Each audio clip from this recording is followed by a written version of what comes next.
Hey guys, Mel O here, and on today's episode, I wanted to share with you guys an excerpt from a TikTok live I did on financial planning. My goal is to take people through a financial plan throughout the year so that they can create a financial plan for themselves, whether they decide to use somebody like me or not. And within the normal podcast where we discuss in depth different topics, we will also be discussing financial planning topics because my goal is that wherever you are, I want to get you to wherever you're trying to go. I hope you guys enjoy it. As of now, my TikTok lives are at 7:30 p.m. Pacific time, around that time on TikTok. So if you have questions, I hope to see you there. Thank you so much for listening. As fantastic a CFP as Mel O is, and as wonderful an attorney as I am, please do note that anything said in our show are our opinions alone and are not meant to be taken as financial or legal advice. Welcome to Finances, the Other F Word, a Gen Xer podcast for musicians and music lovers, where we discuss money and music without all the pretentious bullshit. Here are your hosts, Zoe Terry, attorney at large, and Mel O, certified financial planner and author of Finances, the Other F Word. Listener discretion is advised. Hey guys, it is Mel O. I wanted to talk to you guys today. A lot of you who have been following my stream for a while might have remembered that at one point in time, I did a lot of lives. And the reason why I stopped doing the lives is because, quite frankly, no one was listening to me. And I don't mean that nobody was listening to me, as in nobody was logging on to hear me. What I mean to say is that nobody was listening to what I was trying to tell them. So what they would do is I would sit there and I'd be trying to explain something to somebody. And what they would ask me about is, oh, which crypto should I buy? And they wouldn't even have a fucking savings account. And so I just said, you know what? Fuck this. To try to help people is too complicated. And obviously they are just not listening to what it is I'm trying to tell them. So, this is why, this is what you're not going to be getting from my live stream. Okay. You're not going to be getting a stock pick. All right. You're not going to be getting a crypto pick. You're not going to be getting advice on how to balance your portfolio, and you're not going to get speculations on market movements. And the reason why that is not because I'm a bitch, and it's not because I'm a gatekeeper, which I've been accused of before. And right here, fuck that bullshit. It's because of the simple fact that when you truly work in this industry, you understand that the advice that you give, or the perceived advice that you give, or the blanket advice that you give can have a detrimental and long-running effect on somebody's financial plan and their financial outcome. And you understand that you can't really say certain things because it can affect people in a derogatory way. So 2022 is right around the corner, you guys. Look, we got inflation rearing its ugly head. We got it finally hitting our indexes. We have 2 years of quarantine. We might have another quarantine coming. We have, variants, Omicron, and all that stuff. Shout out to my Futurama fans. They know how to pronounce Omicron. And we have the higher income earners making more and more money, right? And we have the lower wage jobs. We're having them start to have this really weird shift. And I covered this in the $15 minimum $15 an hour minimum wage episode. I also covered this in their labor shortage. So you have a whole bunch of energy moving around, and you have a whole bunch of things changing the economy. So why did I start the lives back up? And I hope that I'm going to have a better response because I'm approaching them a different way. The reason why I started the live streams back up again is because I'm tired of people faking it.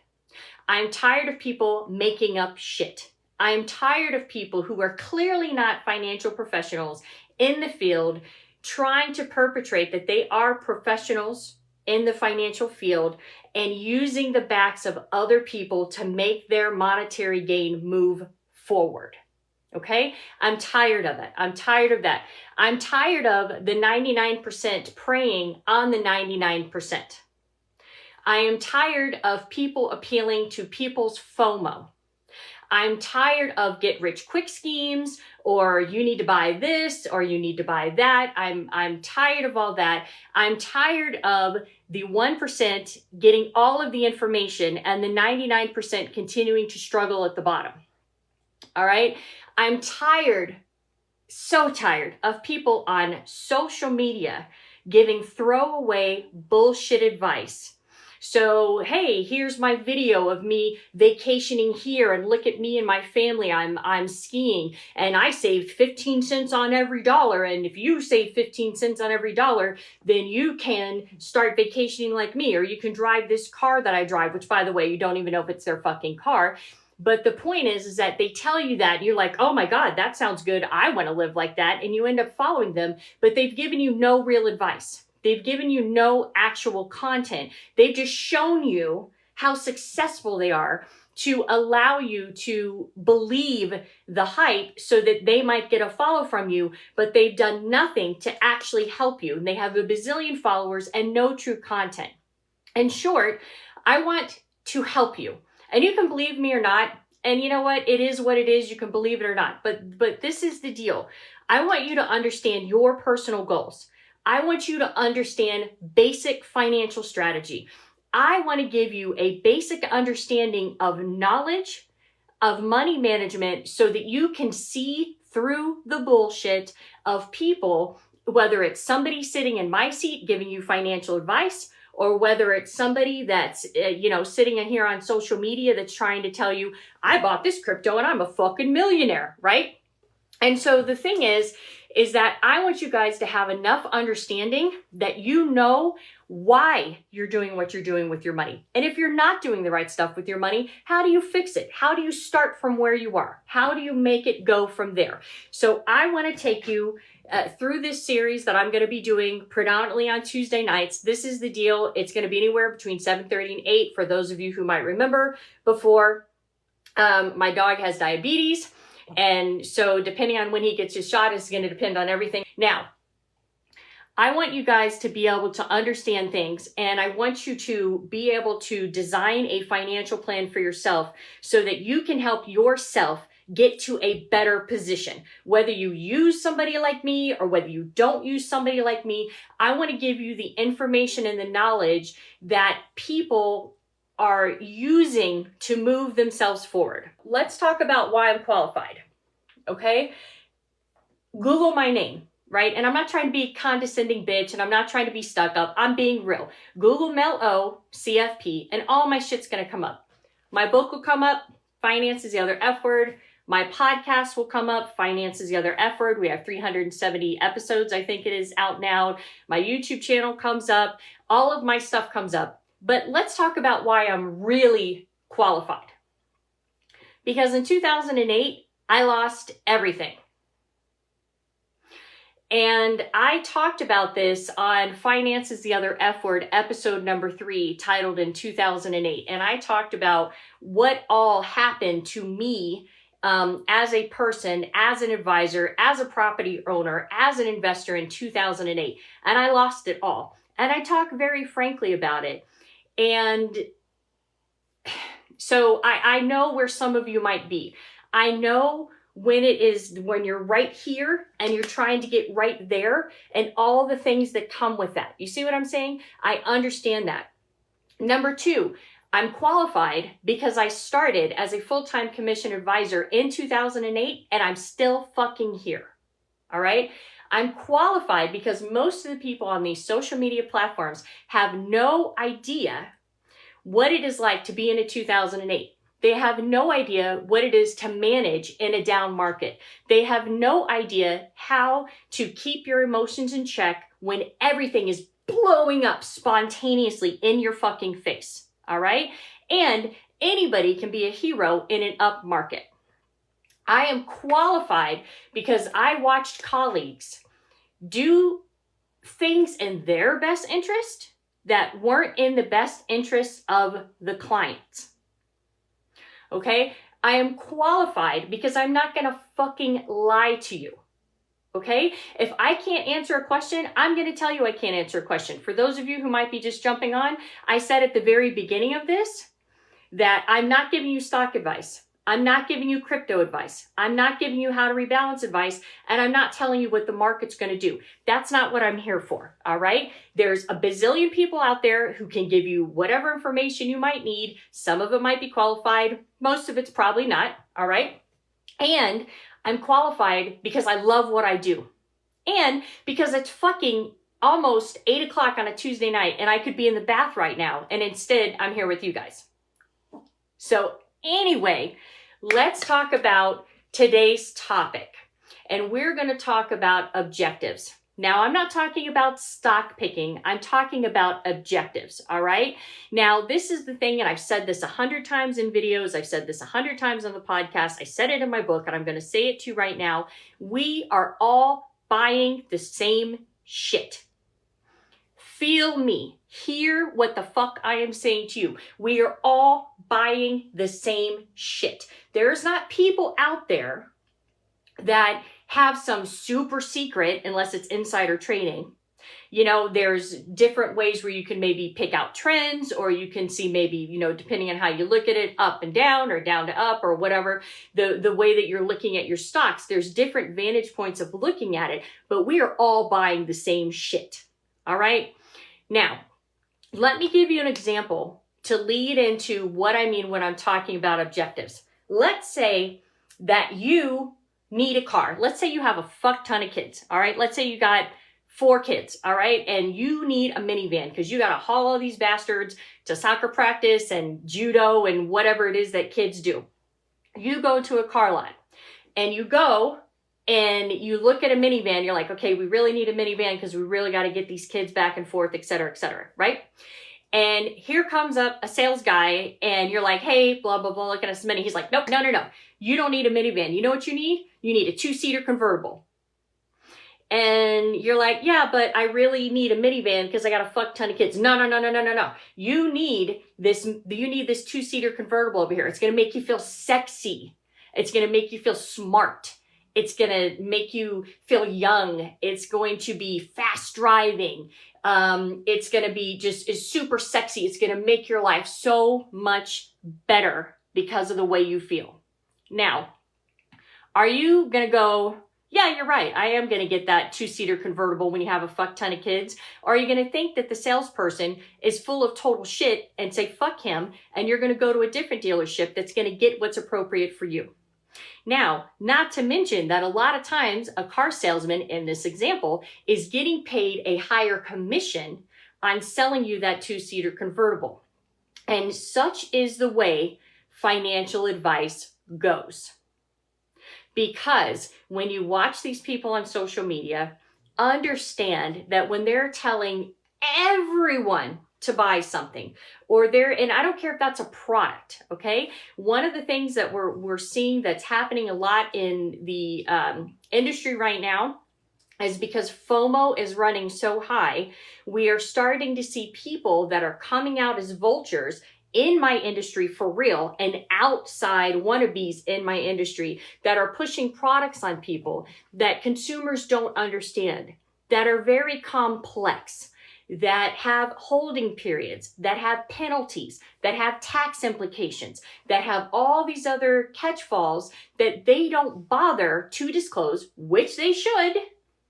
If they're a real financial person, they should be disclosing that stuff.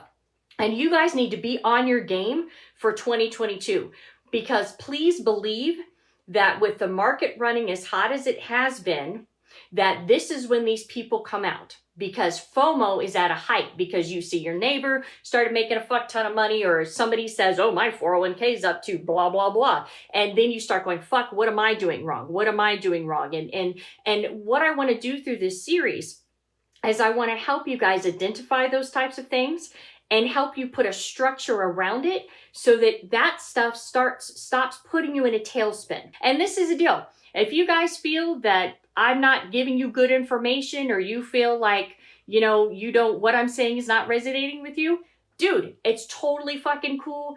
God be with you. I wish you much prosperity, and I totally mean that. So let me talk about these objectives, okay? And this is the reason why knowing your objective is so important. because people in my industry and people who aren't in my industry lead with investments, and they do it all the fucking time. All right?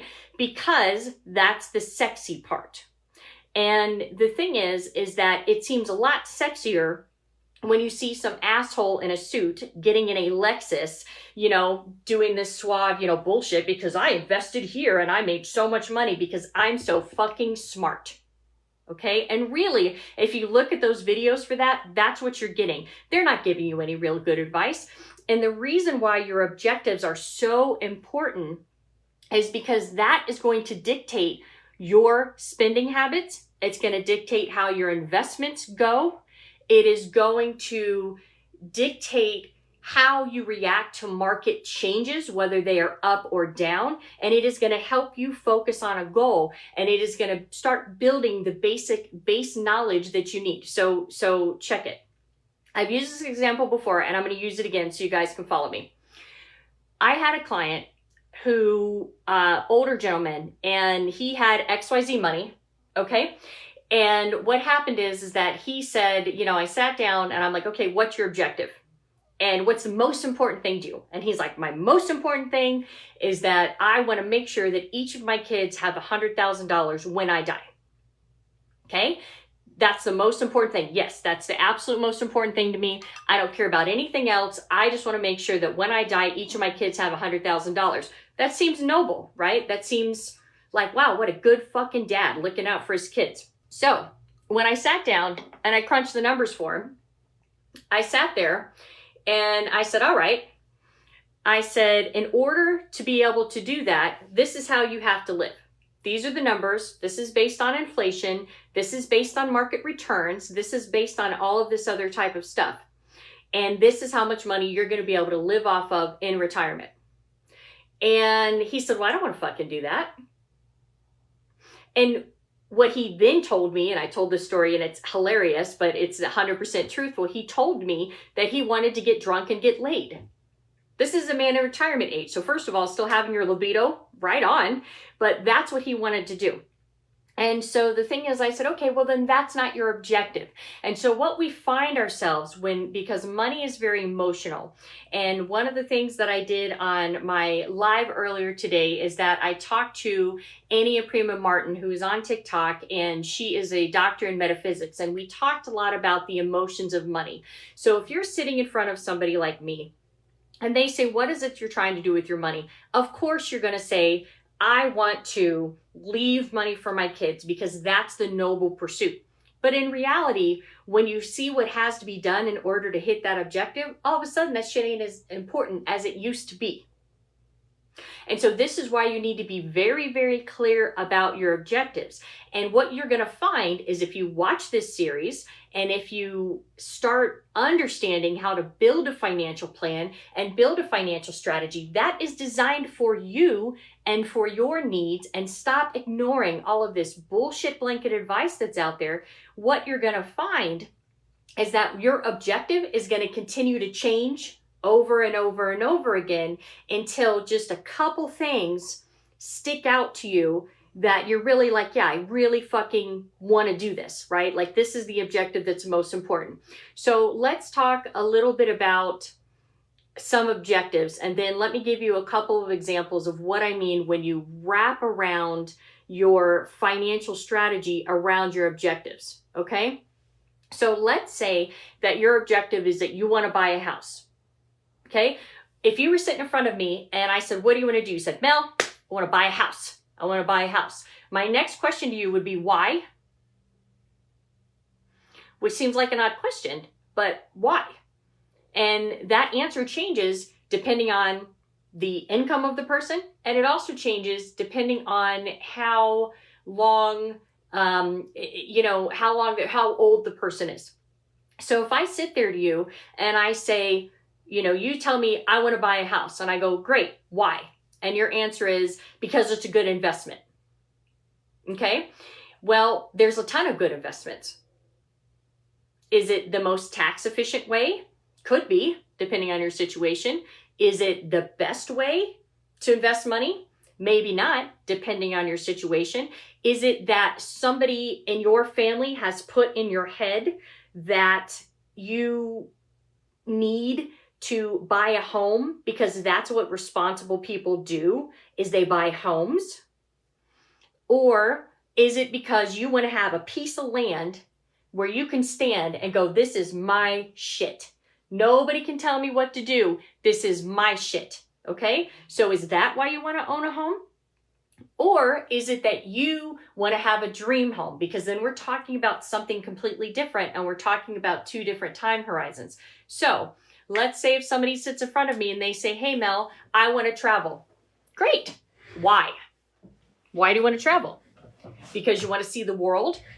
Because you feel like people your age are traveling and you're not traveling, therefore you're not as successful as them? Or you want to travel because somebody said that that's the new thing to do? And then the next question to all this stuff would be when? When do you want to actually do all of this stuff?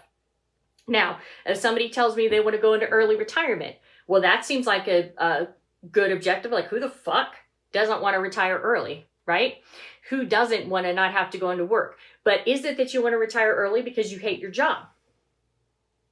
Because the deal is that when you hate your job, then retiring early seems really nice. It seems like a really good golden ring to reach for. The thing that you don't understand is that when you do that, your time horizon shortens. And time horizon is very important because it tells you how much time you have to recover in the event of a market downturn. So for somebody who's 20 years old, who's saving for retirement, common sense will tell you that they have a longer time frame, a longer time horizon in order to recover in the event that the market goes into shitter. So think about in 2008, all the people that were set to retire in 2008. And then what happened is that they couldn't retire in 2008 because some of them lost up to 70% of their retirement and they had to rebuild. And we see a lot of this affecting the millennial generation, where we have a lot of the boomers who are still sitting in jobs, some of them still trying to recover, some of them still need health insurance. And we see that there's a lot of people in the millennial generation that are frustrated because they feel that the boomers are not moving on and allowing them to move into those higher paying jobs, thus getting the American dream. You feel me? So when you tell me I want early retirement, I ask you why. Is it because you hate your fucking job? Could you get a better job? Could you get a job that you love? Could you get a job driving golf carts at the golf, at the parkway, handing out beer to people? That sounds pretty fucking fun. If you did that and you could make XYZ amount of money on it, what you just did is you just extended your time horizon. Which means that if you're going to have partial income coming in, then maybe you don't need to retire and tap all of your resources all at once. Because what you need to understand, I don't care if you're 20 or if you're 70, every financial decision that you make is a pebble in a pond that's going to shoot out. And this is why I have a severe issue with blanket advice. Because people are giving you blanket advice when they don't know anything about your situation. And if you are taking that advice on blind faith without taking the time to educate yourself, it can be devastating. And the thing is that, and maybe you guys aren't. Maybe the people that's watching this right now, maybe they're not experiencing that. They're like, hey, Mel, I'm actually trying to learn. That's why I'm here. Okay, well, then I'm not talking to you. All right, I'm talking to most people. Now, let's say that your objective is putting your kids through college. So, of course, my first question is why? Which sounds like a really stupid question, right? Why would I not want to put my kids through college? Well, let's literally look at that, okay? Are you putting your kids through college because you didn't go to college?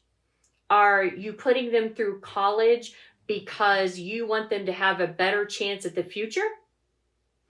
Are you putting them through college because you believe that that's going to be the only way that they're going to get ahead?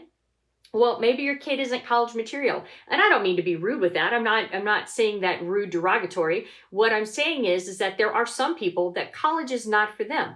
So maybe your child would be better in a trade school. And the trades are fucking killing it right now, you guys. The trades are making tons and tons and tons of money. And the thing is that so you need to understand why it is that you want to try to put your kid through college.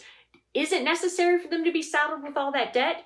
More importantly, is it necessary for you to be saddled with all that debt? Right? So you need to be very, very clear on your objectives when you are looking at what is going to be right for you as you move forward. Now, check this out. So let's say that you've settled on an objective and you're like, okay, Mel, I know I want to buy a house and these are my reasons, and whatever your reasons are, I don't really care. And I'm just going to give you an example in this instance. All right. So don't take everything I say to heart. Don't go, oh, Mel said that I need to do X, Y, Z. Don't do that to me. All right. But let me give you an example so you can start following the logic of why the very first step that you need to do when you're talking about your financial plan is you need to make sure you are very, very clear on your objectives, okay? So let's say your objective is, I want to buy a house, all right? So you go, okay, I want to buy a house, Mel. I go, great. Why? You tell me. It makes sense. It makes sense for you. Whatever, it doesn't matter. I go, great. When? And now let's say that you want to buy a house in 5 years.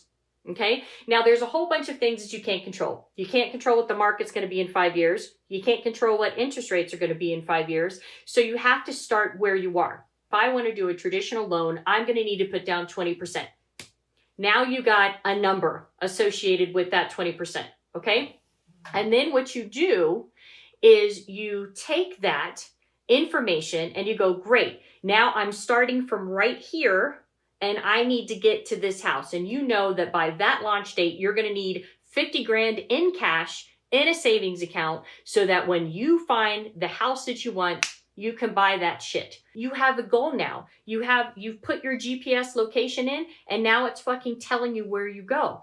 And what ends up happening is that when you have a goal like that and you have a clear time horizon where I'm going to retire in 20 years or I'm going to buy a house in 5 years or I'm going to put my kid through college in 10 years, then you build your portfolio around what your goal is.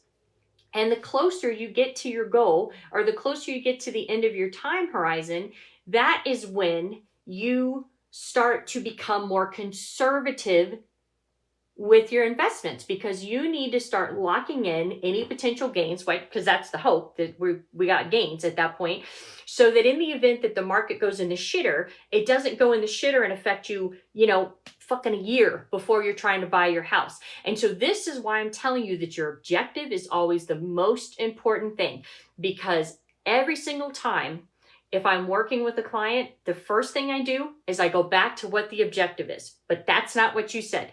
This is what you said was important. So why are you wanting to do this? Because that doesn't get you here. So did this change? Okay, well, if this didn't change, what the fuck are you doing? Right? You need to focus on what is here, what your objective is. All right?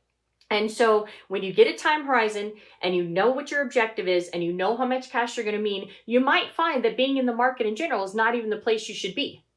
And the thing is that a lot of people on social media never want to say that, whether it's because they get commissions or whether it's because, I don't know, they're on some bullshit. But the point is that sometimes there's times that you should not be in the market, and it depends on your situation. So, I'm just letting you know that getting a time horizon, getting an objective, getting your time horizon, building your portfolio around it, and that time horizon and that objective is going to tell you how aggressive you need to be, or maybe how conservative you need to be, or a myriad of other things. And that objective, always in the front of your mind, is going to keep you on track when the market does crazy shit. Because it will, and it does, and it will do. And so you need to make sure that you are on your fucking game and you stay on point with your objective. Another reason why this is important is because when we talk about, in later parts of the series, when we talk about budgeting, It's a hell of a lot easier to stay on your budget when you are trying to get somewhere. And whatever it is that you're spending money on, you have to weigh it now. Like, okay, well, yes, going out to the bar and, trying to, get some action, or getting really fucked up and coming home from the bar or the club and not wanting to open up your wallet, because believe me, that happens all the time. So the thing is that then you open it up and you see all the receipts and you're like, I spent how much? Oh my God. So the thing is that when those opportunities come up, you can go like, yeah, I could go do that and I could try to get some action and I could get drunk, or I could just sit where I'm at, stay at home, get a nice little buzz on and save me some money, because I know that my end game is over here. And once you guys make that clear in your head, then when we start talking about the different types of investments that are out, the different risk tolerances that are out there. Not everybody has a speculative risk tolerance, but speculative risk tolerances are very sexy right now, especially with FOMO running rampant. But the bottom line is that it's might not be appropriate for you. Okay? You feel what I'm saying? And so once you get the objective, then we start building around there the framework of understanding money.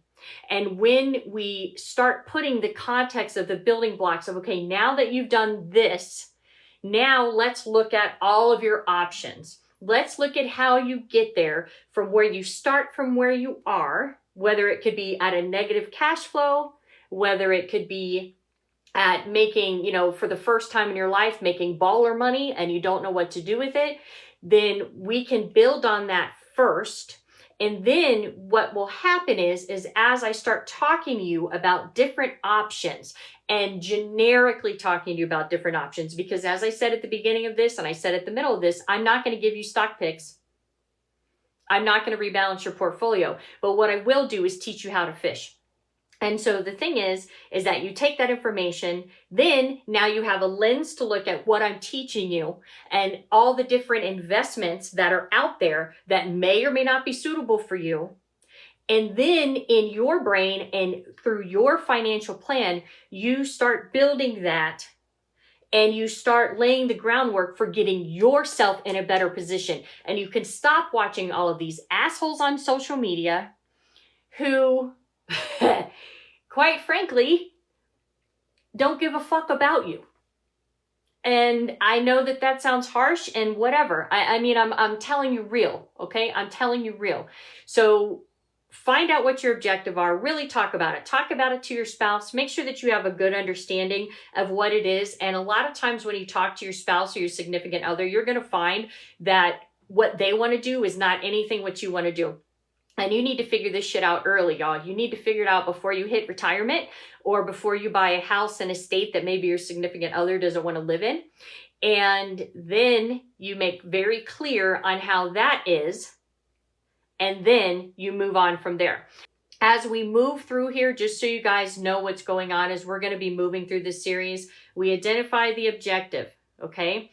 We start looking at how do we get you from starting from wherever you are to wherever it is you want to go. And we go through the basics of banking, because people go, yeah, I got a checking account. Okay, that's not banking. You guys need to understand how banking works.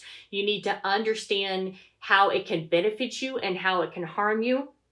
We move through there and we start talking about credit, and we start making sure that you understand credit, that you're managing your credit in the correct way. And you understand how the odds are stacked against you when it comes to credit cards and when it comes to the credit bureaus. Then from there, we start looking at what is inflation and what does that mean to me in the long run. And then from there, we start looking at, should I even be in the stock market? What's the goods and the bads and the uglies of being in the stock market?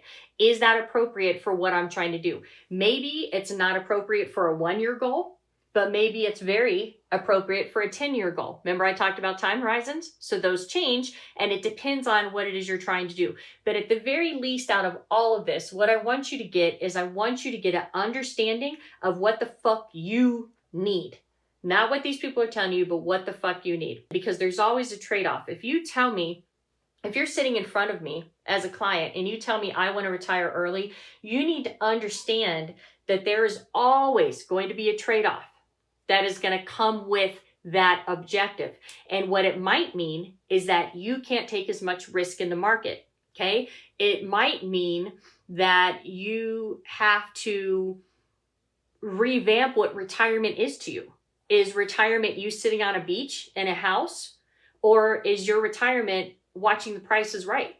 And the thing is that sometimes what you want, depending on where you are and your risk tolerance, they're not copacetic.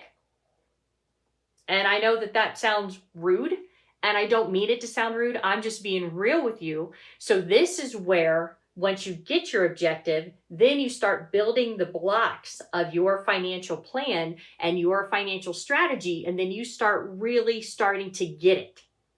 So I hope that helps a little bit, but I want to keep explaining how all of this stuff works together, because you're going to find as we start talking about the investments and the different things that you can do, all of them have trade-offs.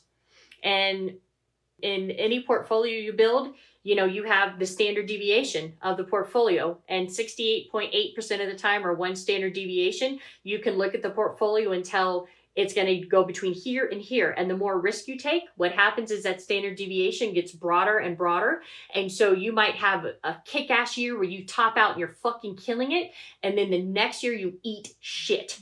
And what happens is that the more risk you take, the wider your standard deviation gets, which means the wider your volatility gets within your portfolio. We're going to talk about all that. Okay, not today. If you stick with me, if you be patient with yourself, if you be patient with me, if you don't come on here looking for a quick fix from me, and you take in what I'm telling you, I am going to help you get the knowledge you need to make your situation better, whatever it is. So for all of you who tuned in, thank you. For those of you still watching, thank you. I'm going to sign off. Thank you for listening.